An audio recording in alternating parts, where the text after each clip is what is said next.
자, 이번 시간에는 629페이지죠. 연대채무 보시죠. 거기 413조에 보면 연대채무의 내용을 정리해놨죠. 법 조문상으로, 그죠? 자, 수인의 채무자가 채무 전부를 각각 이행할 의무가 있고, 채무자 한 사람이 이행을 하면 다른 채무자도 그 의무를 면하게 되는 때는 그 채무는 연대채무로 한다 했죠. 그러니까 채무자가 여러 사람이 똑같은 내용의 급부 이행할 의무를 각각 부담하고 있는 거예요. 그중에 어느 한 사람이 이행을 하면 전부가 변제한 것이다 이렇게 인정한다는 것이죠.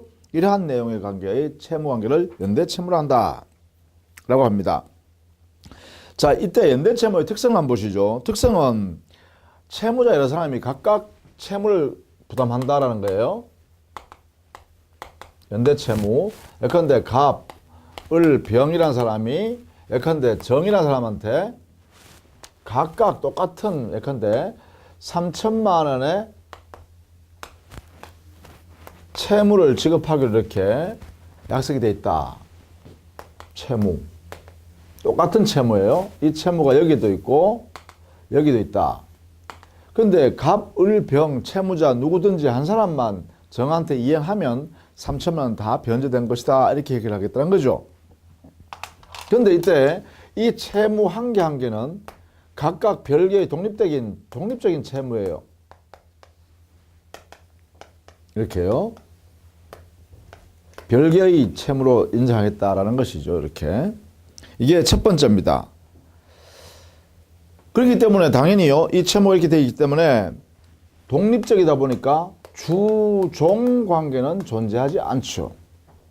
주종 관계는 존재하지 않는다. 이걸 우리는 채무의 독립성 그래요. 이게 첫 번째. 채무의 독립성이 있다. 이걸 꼭 알아두셔야 됩니다. 채무의 독립성. 자, 그 다음 두 번째요. 630페이지 가시죠. 연대채무의 각 채무자는 전부의 급부를 하여야 채무를 면제받으니까 끝나니까 당연히 갑, 을, 병은 각자가 3천만 원의 채무를 이행할 책임을 지죠. 그러니까 이게 뭐냐? 각자가 전부 채무를 급부할 의무를 진다 이렇게 되겠죠. 그래서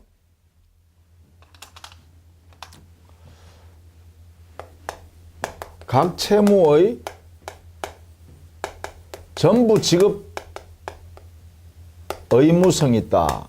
그죠? 전부 지급할 의무가 있다. 각 채무가. 이게 두 번째입니다. 두 번째. 각 채무의 모든 급부 의무를 부담한다. 라는 것입니다. 자, 그 다음에 세 번째요. 이러한 각 연대 채무자의 채무는 주관적으로도 공동의 목적에 의하여 연결되어 있다. 이걸 우리는 주관적 공동관계라고 그래요. 자, 이때 갑과 을과 병, 이 삼자 있죠? 이 삼자는 이렇게 얽혀 있다. 이걸 뭐하냐? 주관적 공동이다. 이렇게 해요. 이게 세 번째예요. 세 번째. 자, 이런 내용의 성격을 연대채무의 성격을 갖는다라는 것입니다. 이 주관적 채무, 각 채무의 연대성, 각 채무의 연대성이라는 주관적 공동 때문에 나중에요.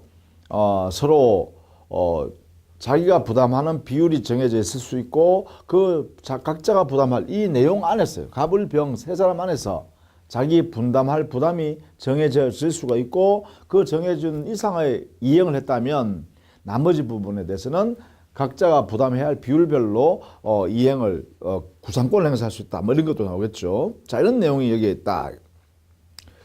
자, 이러한 연대 채무가 성립하기 위해서는요, 당연히요, 법률 행위에 의해서나 법률 규정에 의해서 만들어지겠죠. 자, 연대 채무의 성립은 첫 번째는 당사자의 법률 행위에 의해서 만들어질 수도 있고 두 번째는 법률의 규정에 정해져 있기 때문에 연대 채무가 되는 경우도 있다. 이렇게 볼 수 있겠죠. 우리 민법상에 연대 채무로 되는 게 이게요. 예컨대 이사, 감사 등의 법인의 업무 집행한 사원들의 행위, 그것이 법인의 불법행위가 성립하지 않는 경우에 거기에 의결에 찬성하거나 집행에 동참한 사람들, 이 사람들은 뭐예요? 연대에 책임진다 해놨죠? 그게 35조 2항에 있습니다. 그 다음에 법인의 이사가 임무를 해태해서 법인에게 손해를 끼쳤을 때 그때 이사는 법인에 대해서 연대 책임을 지죠. 또 공동차주나 공동임차인의 연대 책임 규정을 두고 있죠. 이런 식으로 법률 규정에 각각 규정이 있다 이 말이죠.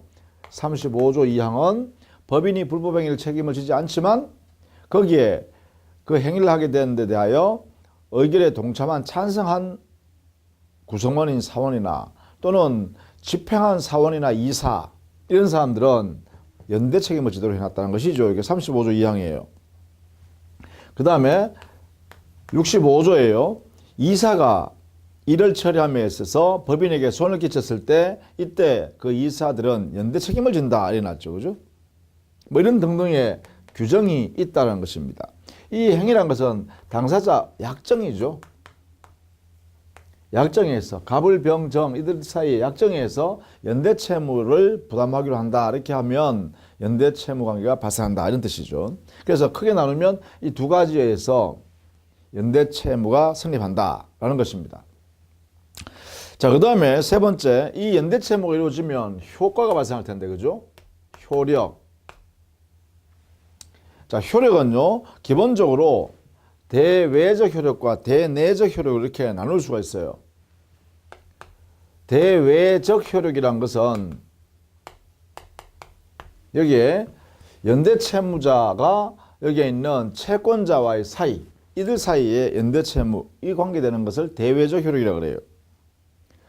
여기는 채권자는 이들 전체에 대해서 갑을 병 연대 채무자 전부에 대해서 3천만 원을 지급을 청구할 수 있어요. 3천만 원 이행해라, 3천만 원 이행해라, 3천만 원 이행해라. 1,000만 원씩 이행해라 청구하는 게 아니고요. 3천만 원 이행하라고 청구한다는 거예요. 각각.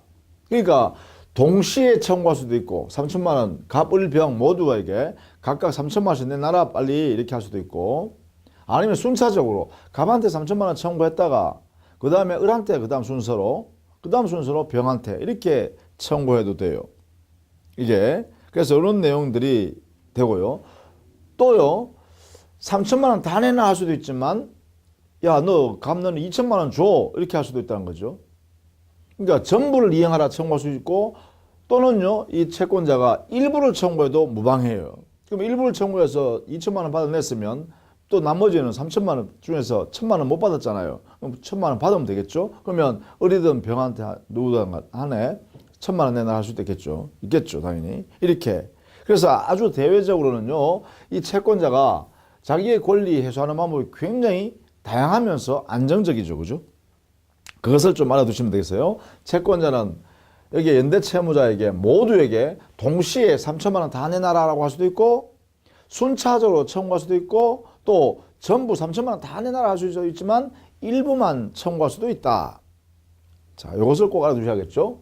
이게 우리는 대외적 효과, 이행 청구에 관한 것입니다. 이행 청구. 이 이행 청구는 어떻게 하죠? 그래요. 채권자가 누구한테요? 연대 채무자 여기에 이 사람들한테 요 청구하는 모습입니다. 이것을 우리는 대외적 효과를 여기 수인이죠. 이렇게. 그 다음에 두 번째 대내적 효과요. 대내적 효력이라는 것은 여기에 있는 연대 채무자, 갑을 병 이 세 사람 사이의 효과입니다. 이걸 대내적 효과라 그래요. 대내적 효과. 자, 여기는 기본적으로요. 거기에 양갈로 4번에 보시면 되겠는데 1인의 채무자에게 생긴 사유의 효력했죠. 이 내용을 가지고 여기에는 두 가지 형태로 있어요. 상대적 효과가 있는 게 있고 상대적 효력이 있는 게 있고 절대적 효력이 있는 게 있어요.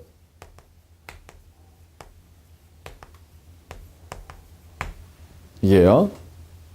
절대적 효력이 있는다는 것 이것은 결국은 채권자의 채권이 실현되는 것이거나 또는 채권자가 채무자 중, 연대 채무자 중에 이행을 청구해서 그 급부 이행을 받아내는 그러한 과정이겠죠. 이런 내용은 여기야 절대적 효력의 효과가 생겨요. 이 채무 관계가 그대로 이행되는 거죠. 자, 거기서 볼까요? 절대적 효력이 인정되는 것으로서는 변제, 대물 변제, 공탁, 이거는 채무 변제를 이루는 거죠. 그 다음에 채권자 이행 청구, 그리고 이행 청구했기 때문에 청구는 뭐죠? 민법 총칙에는 소멸시효 중단이 되죠. 또 채무자가 이행 지체를 하게 되죠. 이행기가 됐는데 이행을 하지 않는다. 그러면 이행 지체 효과가 발생하겠죠. 그래서 소멸시효 중단이라든지 또 이행 지체 효과가 발생하는 것은 바로 채권자 이행 청구와 관계되기도 하겠다. 그죠? 그리고 경계, 상계, 이것도 역시 모든 채권자에게 각각 그 효과가 발생하는 절대적 효력입니다. 만약에 상계할 권리 갖고 있는 채권자가 상계를 하지 않고 있다라고 하면 이때는 다른 연대 채무자가 그 상계할 수 있는 만큼의, 즉 상계권을 갖고 있는 그 사람의 채권자가 가지고 있는 그 부담까지 그것을 상계를 대신할 수 있죠. 다른 채무자가 상계할 수 있도록 해놨죠. 이 부분은 좀 알아두셔야겠습니다. 그 다음에 면제가 있어요. 그죠? 면제. 면제는 이것도 마찬가지입니다. 연대 채무자의 부담 부분에 한해서 면제를 할 수 있어요. 당사자가. 혼동, 그 다음에 소멸시효, 그 다음에 채권자 지체 등 이런 것들은 여기에 들어간다. 그죠? 절대적 효력. 이렇게요. 이 외의 사항에 대해서는 상대적 효력이다. 이렇게 보시면 되겠죠. 이게요. 절대적 효력이 미치는 것은 채무 내용의 이행에 해당되는 경우가 여기에 들어간다라고 보시면 돼요. 자, 이렇게 정리를 해두시면 되겠습니다. 이게 절대적 효력은 채무 변제와 관계되었어요. 변제. 여기에 관계되는 행위. 이것들은 절대적 효과가 있어요. 그래서 채권자가 이행 청구했다. 이것도 들어가겠죠.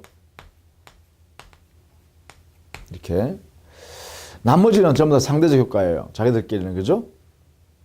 상대적 효과. 상대적 효과는 뭐죠? 결국은 개별적인 효과라는 것이죠.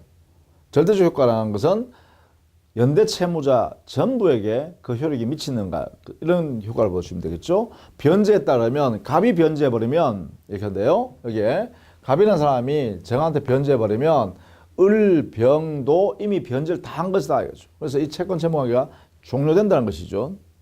또 갑이 3천만 원을 공탁해버렸다는 것은 을, 병이 공탁한 것과 똑같다는 거죠. 그러니까 이 채무 관계가 또 변제와 똑같은 효과가 발생할 수 있다는 것이죠. 이런 식으로요. 또 반대로요.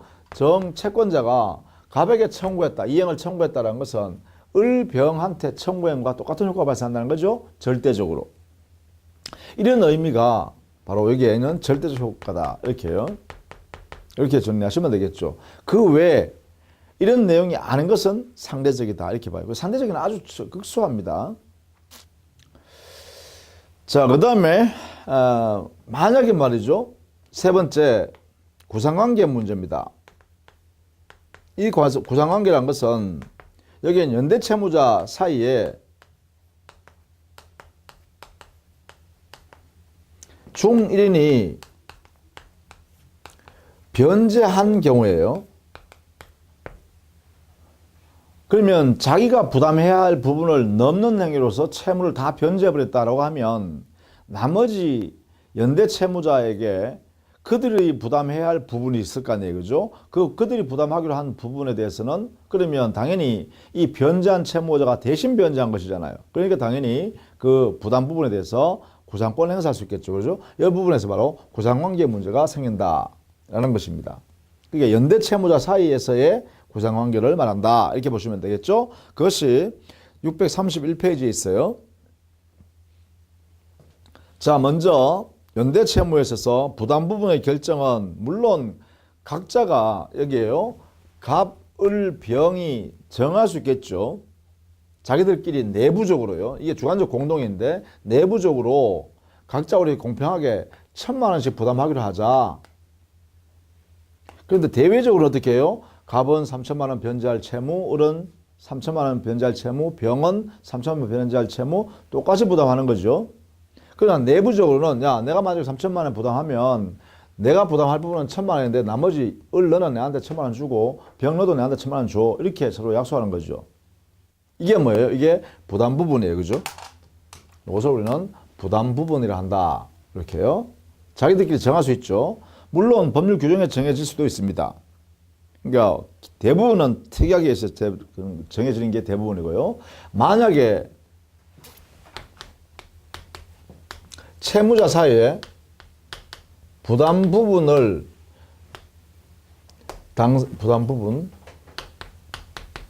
이 부담 부분을 약정에서 정했다면 약정에 의하면 되는데 약정이 존재하지 않는다면 균분 부담하는 걸로 이렇게 추정하는 거죠. 그게 우리 법에 아예 돼 있죠. 그러니까 만약에 갑, 을, 병이 분담 부분을 정해놨으면 괜찮죠. 예를 들어 이렇게도 정할 수 있죠. 갑은 2천만 원 변제하고 을과 병은 500만 원, 500만 원씩 부담하기로 하자.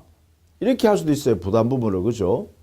그런 약정에서 정할 수 있어요. 그런데 만약에 갑, 을, 병이 아무런 약정을 하지 않았다라고 하면 균분한 것을 해야 되니까 여기서는 어떻게 돼요? 1,000만 원, 1,000만 원, 1,000만 원 해야 되겠죠. 이렇게.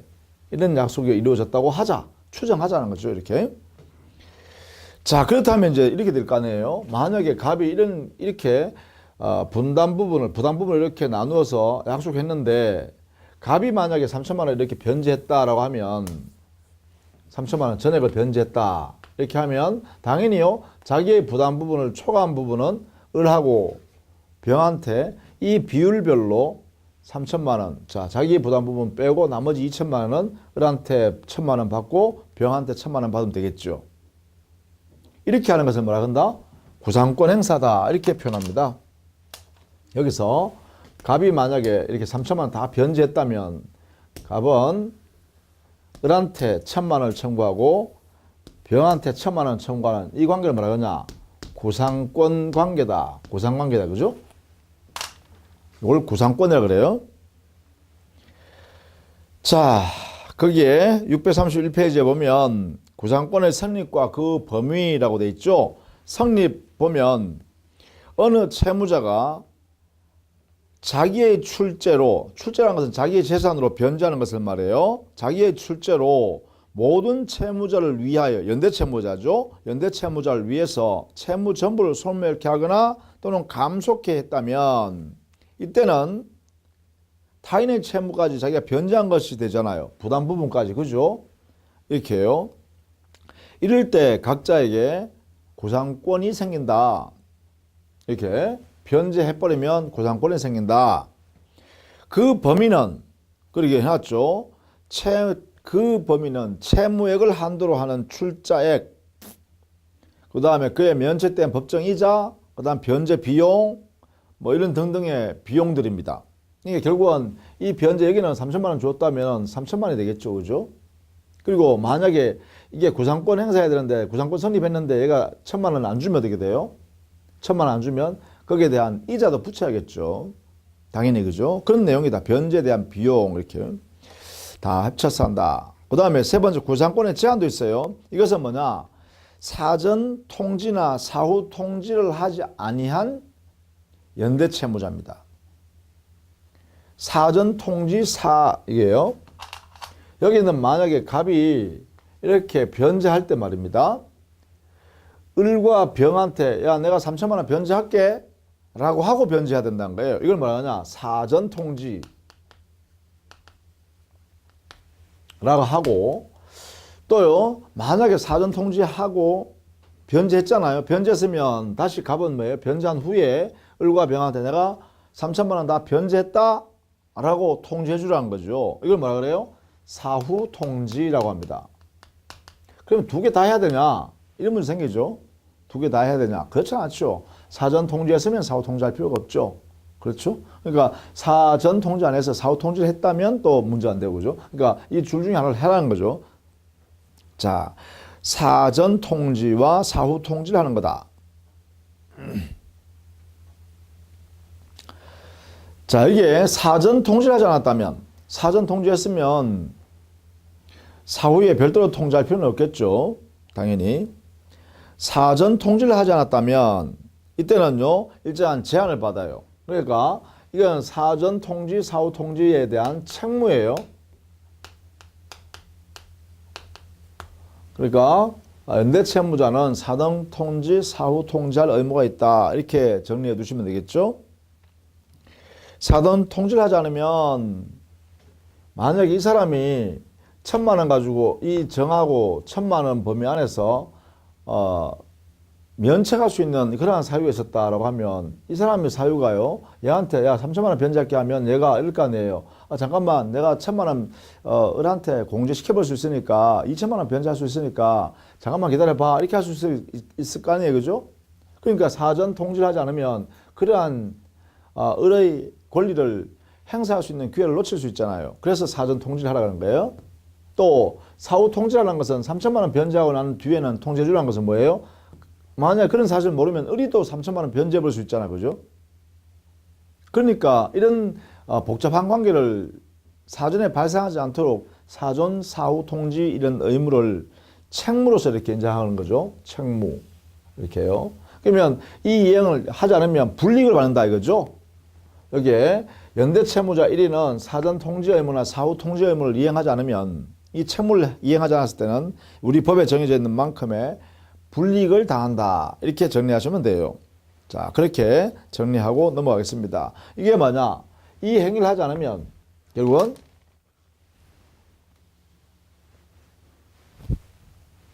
이렇게 되겠죠.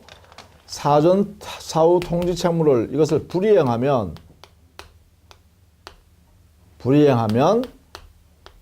구상권 행사할 때 일정한 제한을 받는다. 이렇게 정리해 두세요. 이렇게. 요 정도만 정리해 두시면 되겠어요. 여러분이 그 안에 있는 내용까지 다 안다는 것은 시험장에서 시험 볼 수도 없습니다. 그러니까 이렇게요. 연대 채무자 어느 1위는 자기의 채무를 채권자한테 이행함에 있어서 변제함에 있어서 사전 이행하기 전에 먼저 통지를 해줘라.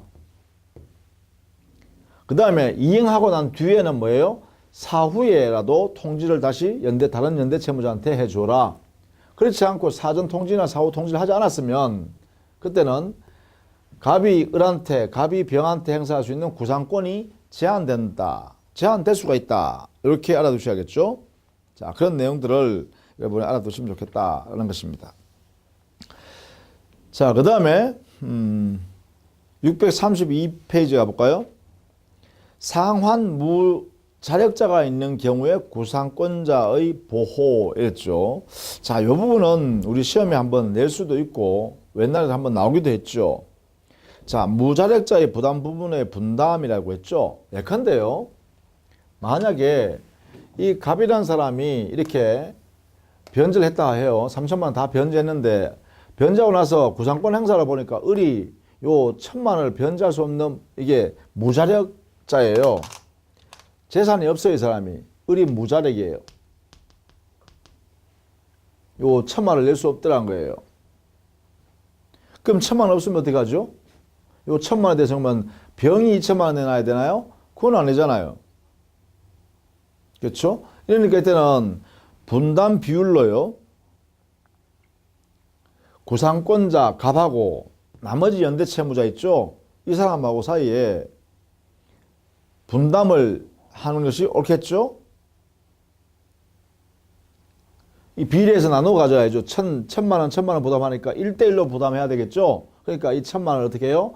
얘가 500만 원 부담하고 얘가 500만 원 부담하니까 결국은 구상권 어떻게 돼요? 갑은 병한테 병이 부담할 1,000만 원 하고 여기에 을이 무자력이기 때문에 갑과 병이 분담 비율별로 을의 무자력에 대한 부담 비율 500만 원을 합쳐서 갑은 구상권으로서 1,500만 원을 청구할 수 있겠죠.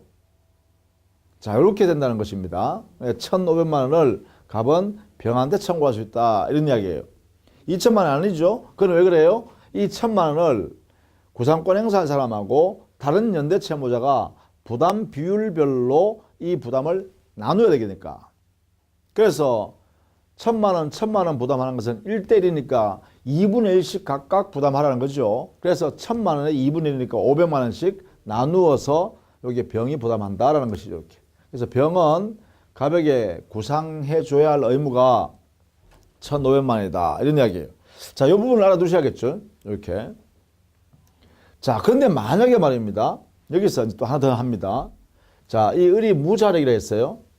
무자력이 돼서 이게 1,000만 원을 못 받게 됐기 때문에 이 사람한테 500만 원을 붙여가지고 1,500만 원을 받게 됐네요.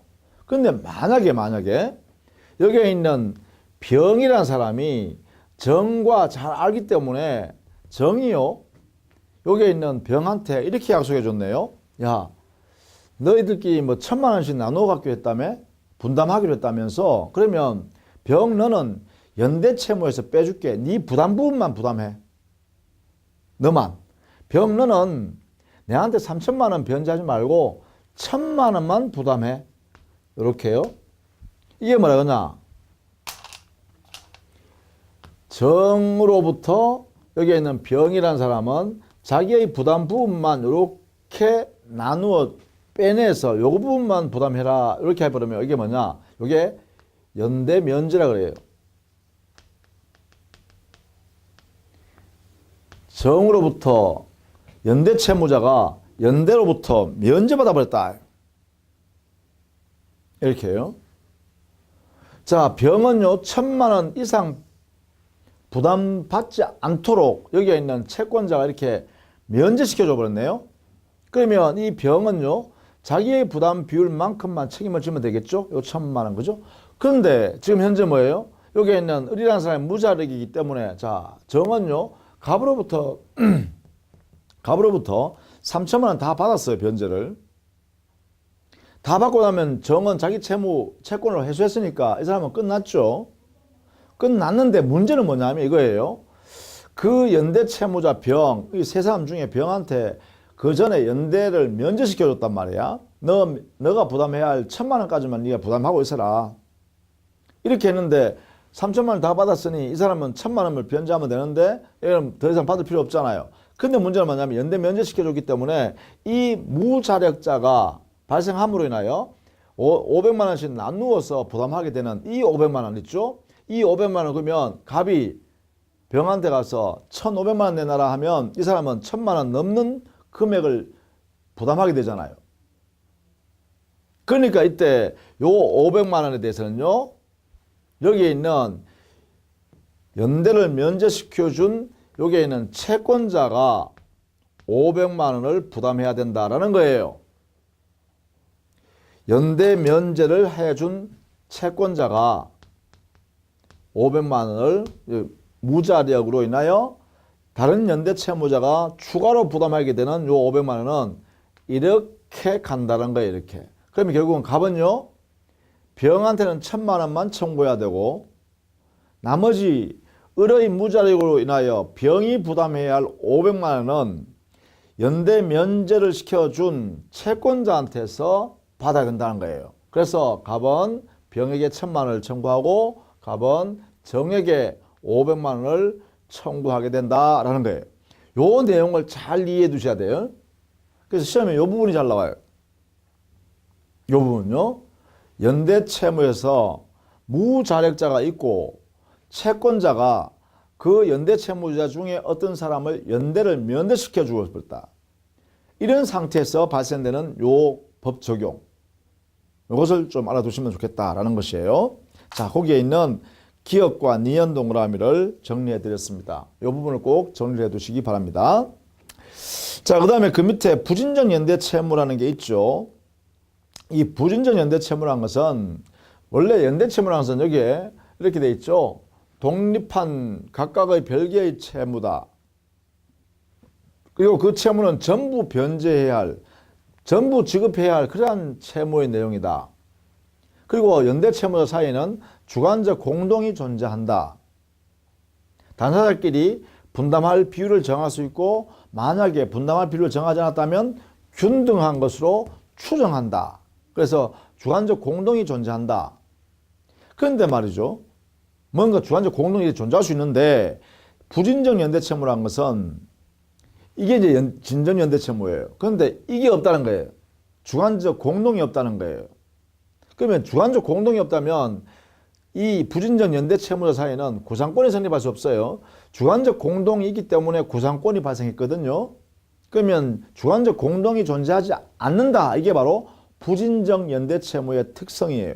그러면 부진적 연대채무에서는 주관적 공동이 없기 때문에 구상권이 생기지 않는 것이 대원칙입니다. 이게요.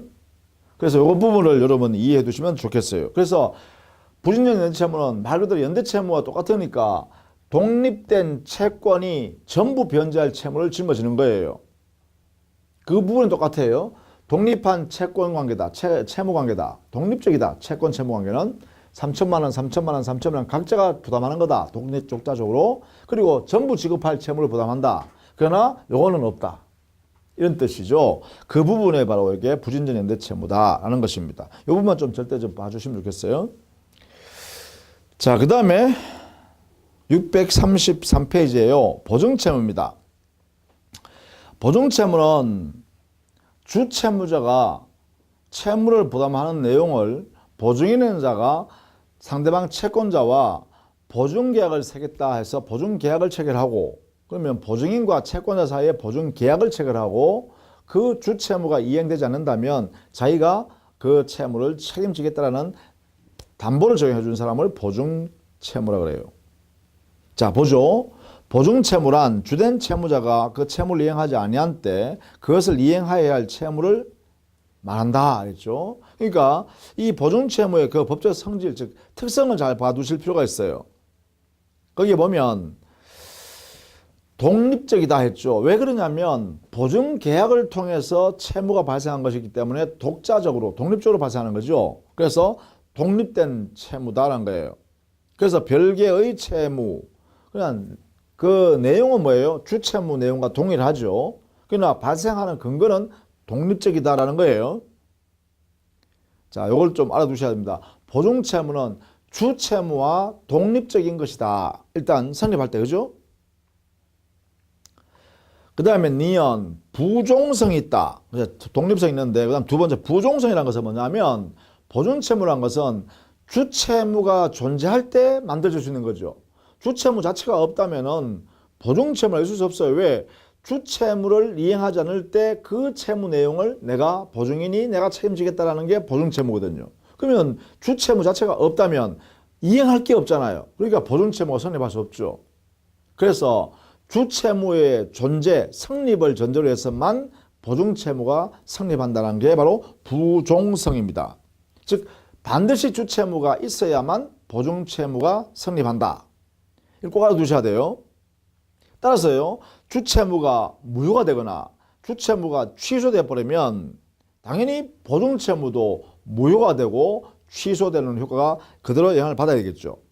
이게 뭐예요? 성립상의 부종성이에요. 그러니까 반드시 주채무가 성립해야 존재해야 됩니다. 그래야 보증채무가 성립할 수 있어요. 만약에 그 보증채무는요, 주채무 내용과 이렇게 결합되어 있는 거잖아요. 주채무 이행되는 이게 안 될 때 요 내용을 내가 책임지겠다는 것이지 그보다 더 많은 책임을 지는 건 아니죠. 그러니까 만약에 네 번째 줄입니다. 니은의 네 번째 줄, 보증인의 부담이 주채무의 목적이나 형태보다 중하다, 더 무겁다라고 하면 어떻게 할까? 이때는요, 주채무 한도로 감축합니다. 주채무의 그 채무 내용대로 줄어들어요. 그래야 되겠죠. 이게 부종성 때문에 그래요. 자, 요 내용을 여러분이 알아두셔야겠습니다. 그 다음에 디귿, 수반성. 이 수반성이라는 의미가 뭐냐?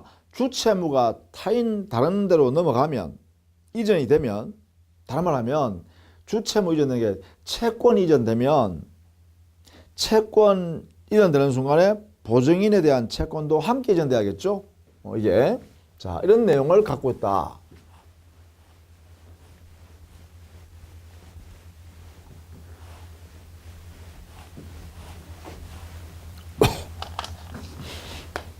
갑이 얼로부터 예컨대 1,000만 원 돈을 빌렸다라고 해보세요. 채무, 여기에 채권. 그래서 이게 병이라는 사람이 을하고 약속을 이렇게 한 거죠. 이렇게 을과 채권자 을과 이 사람이 보증 쓰겠다라고 했다는 거죠. 이렇게. 그러면 이 1,000만 원을 갑이 이행 안 하면, 변제 안 하면 내가 책임질게라고 보증 계약을 이렇게 썼다는 거예요. 이렇게. 자, 병과 을 사이의 보증 계약이에요. 그래서 보증 계약의 당사자는, 보증 계약의 당사자는 누구예요? 여기에 있는 보증인과 채권자예요. 자, 이때 여기에 이 보증인에게는 보증 채무가 생기는데, 이 채무의 성격은 어떤 거냐? 첫 번째, 독립적으로 발생하죠. 독립성이 있다. 뭐냐? 보증 계약에서 나오는 거잖아요. 여기서 나오는 게 아니잖아요. 그죠? 독자적으로 생긴다. 독립성. 이런 것이고, 두 번째는요, 이 보증 채무가 성립하려고 그러면 주채무, 이게 주채무네요. 주채무가 성립돼 있어야 된다. 이게 뭐예요? 부종성이에요. 이 부종성은 성립상의 부종성과 그 내용상의 부종성이 있어요. 그렇죠? 반드시 성립해야 된다. 그리고 무거울 수 없다. 이 범위를 넘지 않는다. 얘는 2,000만 원 줄게. 이건 안 된다는 거죠. 이게. 그래서 만약에 2,000만 원 약속하더라도 1,000만 원으로 감축된다라는 것이다. 그 다음 세 번째, 수반성이 있어요. 수반성의 의미는 여기에 있는 을이라는 사람이 갑에 대해서 1,000만 원 받을 수 있는 채권 있죠? 이 채권, 1,000만 원 채권을 만약에 정이라는 사람한테 이렇게 양도했다 해보세요. 여기에 1,000만 원 채권, 주채권입니다. 주채권을 이렇게 양도했다. 채권 양도. 그럼 여기에 채권이 와 있겠죠? 채권. 이렇게 넘어오면 여기에 있는 이 채무에 대해서 이렇게 성립시켜 놨잖아요.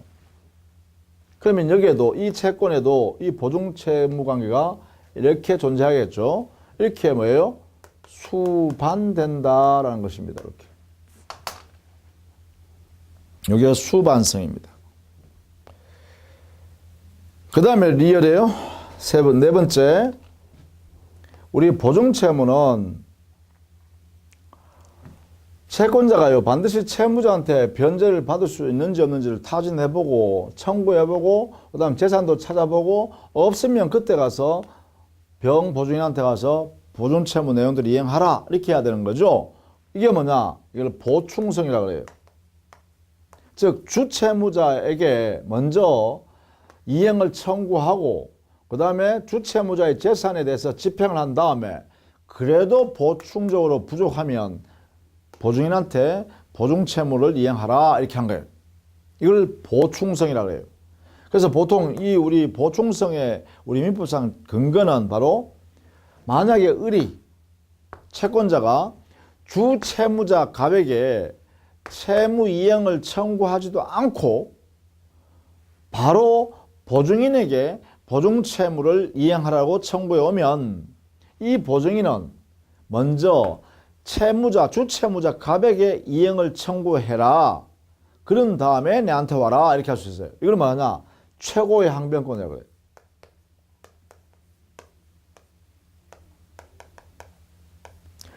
즉, 주채무자한테 이행 청구를 하지 않고서는 내한테 와서 돈 달라고 하지 마라. 이렇게 할 수 있다는 거죠. 이게 바로 최고의 항변권이에요.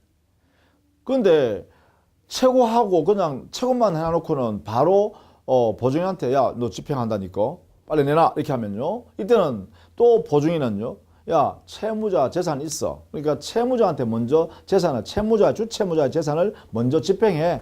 걔의 재산부터 먼저 받아. 이렇게 할 수 있습니다. 이걸 뭐냐? 검색의 항변권이라고 해요.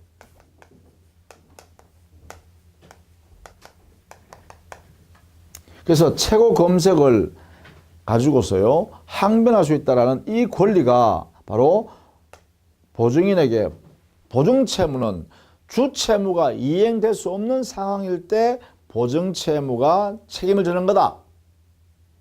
이런 내용을 갖고 있는 게 바로 보충성이에요. 그래서 이러한 네 가지의 성격이 보증채무는 존재한다는 거예요. 첫 번째 독립성, 두 번째 부종성, 세 번째 수반성, 네 번째 보충성. 이 네 가지요.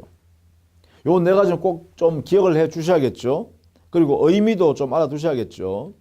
그래서 보충성이라는 것은 보통 2차적 채무다 이런 뜻이죠.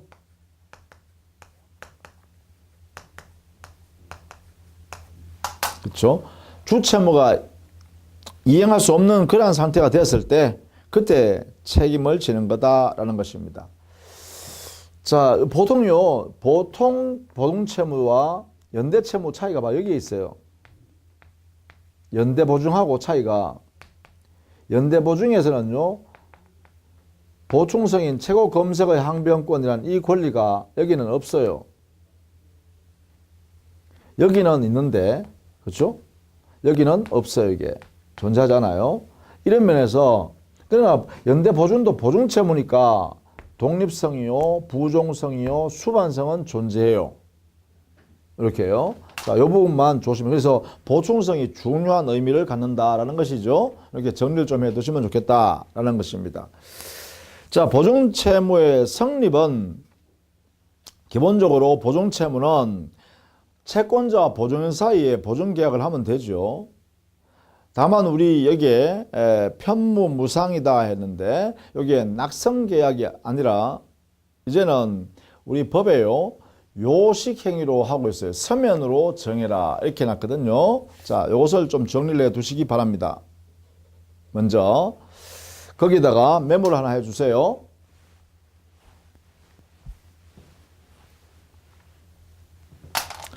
자, 이렇게 메모를 합니다.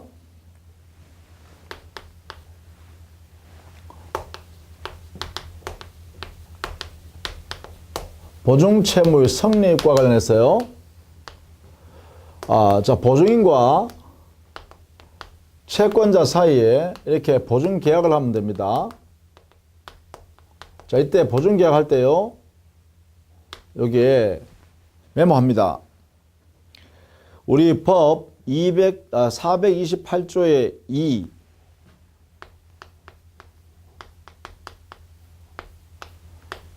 이 조항에서요. 보증한다는 보증인의 의사가요. 기명 날인 또는 서명이 있는 서면으로 표시가 돼야 돼요. 서면으로. 그러니까 보증인의 기명 날인이나 또는 서명을 통해서 서면으로 나타나야 돼요. 서면으로. 요식행위가 되어버렸죠. 자, 요 부분을 메모해 두셔야 돼요. 요 법 조문 때문에 그래요. 요 법 조문 때문에. 자, 내가 보증 쓰겠다라는 이 의사표시 있죠? 이 의사표시가 서면상으로 서면에 종이에다가 자기의 의사가 분명히 드러나 있어야 된다는 거죠. 그리고 거기에 기명날인이나 또는 서명해라. 기명날인은 명판을 가지고 이게 도장 찍어도 되는 거죠. 명판으로 도장 찍고 그 다음에 자기의 인장을 찍으면 되는 거예요. 그 다음에 서명이라는 것은 자기가 자필로 이렇게 쓰는 걸 말해요. 그죠? 자기 이름을, 그죠? 이걸 서명이라고 그래요. 서명할 때는 날인이 필요 없죠. 자기 스스로 자기 이름을 쓰는 거니까. 그래서 기명날인 또는 서명을 서면에서 나타나도록 이렇게 해야 된다. 그래서 왜 요식행위다. 이렇게 바꿨습니다. 자, 이게 제일 중요한 말이네요. 그죠? 이 내용. 만약에 보증인이 말이죠. 보증의 의사가 뭐 SNS라든지 인터넷에 이메일로 이게 주고받을 때요. 이런 것은 전자적 방법으로 하는 거죠. 이런 경우는 효력이 없어요. 그만큼 보증인의 의사가 명백히 드러나도록 해달라 이 말이죠. 법을 이렇게 교체했어요. 이게 이제 최근에 이제 이게 변경된 법 조문이에요. 그러니까 이거는 우리 교재에 지금 안 들어가 있죠. 이 부분을 정리해 둔다. 보증계약은 요식계약이다. 보증계약은 요식계약이다. 낙성계약이 아니라 요식계약이다. 이렇게 되겠죠. 그 나머지 내용들은 이렇게 쭉 봐두시면 되겠어요. 그 다음에 근보증의 경우도 있는데요. 거기에 근보증의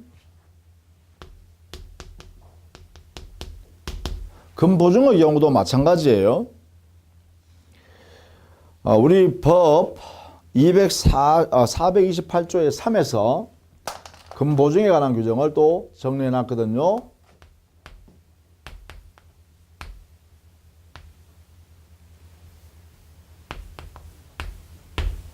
여기 있어요. 금보증에 관해서도 정리해 놨어요. 자, 이 부분은 또 어떻게 되어 있냐면, 이것도 지금 최근 개정된, 민법 개정된 규정입니다. 이것도 알아두셔야겠어요. 금보증은 불확정한 다수의 채무에 대해서 보증을 쓰는 거죠. 이때 보증은요, 반드시 채무의 최고액을 서면으로 특정해야 됩니다. 여기에 반드시 요 규정에서요.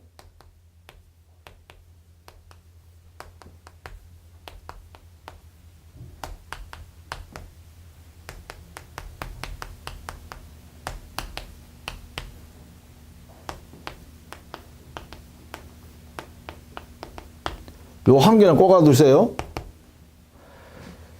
채무의 최고액을 반드시 서면으로 정해야 한다. 이런 이야기예요.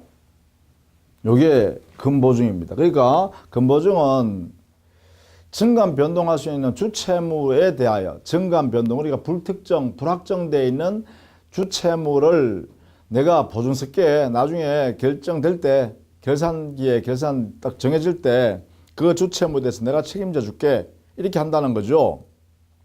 이때 반드시 정해야 될 게 금보증 계약을 할 때 정해야 될 게 있다 이거죠. 그게 뭐냐? 채무의 최고액, 주채무. 그러면 좋다. 나중에 확정됐을 때 내가 5억까지는 내가 책임질게. 이렇게 의사표시가 명백히 드러나야 되는데 그것을 뭐로 해야 된다고? 서면으로 나타내줘야 한다라는 것이에요. 이것도요. 서면으로. 자, 이것도 역시 중요하네요. 그죠? 요 두 가지가 제일 중요한 이야기입니다. 만약에 이러한 서면으로 돼 있지 않으면 어떻게 되겠어요? 무효예요, 무효. 보증계약 자체가 무효예요. 이것도 요식행위죠. 서면 나타내라. 이것도 요식행위죠. 이것도 요식행위예요. 이것도 요식행위. 서면 나타나야 되는 거야. 반드시. 금액을 딱 정해가지고 야, 내가 얼마까지 내가 주채무 얼마까지 내가 책임진다 라고 그 의사가 분명히 서면 나타났을 때만 인정한다. 이게 없으면 되냐? 무효예요. 금보증계약 자체가 무효예요. 이렇게. 자, 요 부분을 꼭 알아두십시다. 우리가 법 조문 바뀌는 것 중에서 가장 중요한 조문이 바로 보증계약에서는 보증채무에서는 요 두 가지입니다. 요 두 가지 꼭 정리를 해둡니다. 두 가지. 자, 여기까지 하고요. 그 다음에 다음 시간에는 보증채무의 내용부터 차근차근 또 살펴보도록 할게요. 자, 보증채무 요 바뀌었는 거 두 가지 꼭 정리를 해둡니다. 또 두 가지. 최근 민법이 개정돼 가지고 들어가는 거니까 첨부합니다. 자, 고생하셨고요. 다음 시간에 또 계속 보증채무 내용을 정리해 보도록 할게요. 자, 수고했습니다.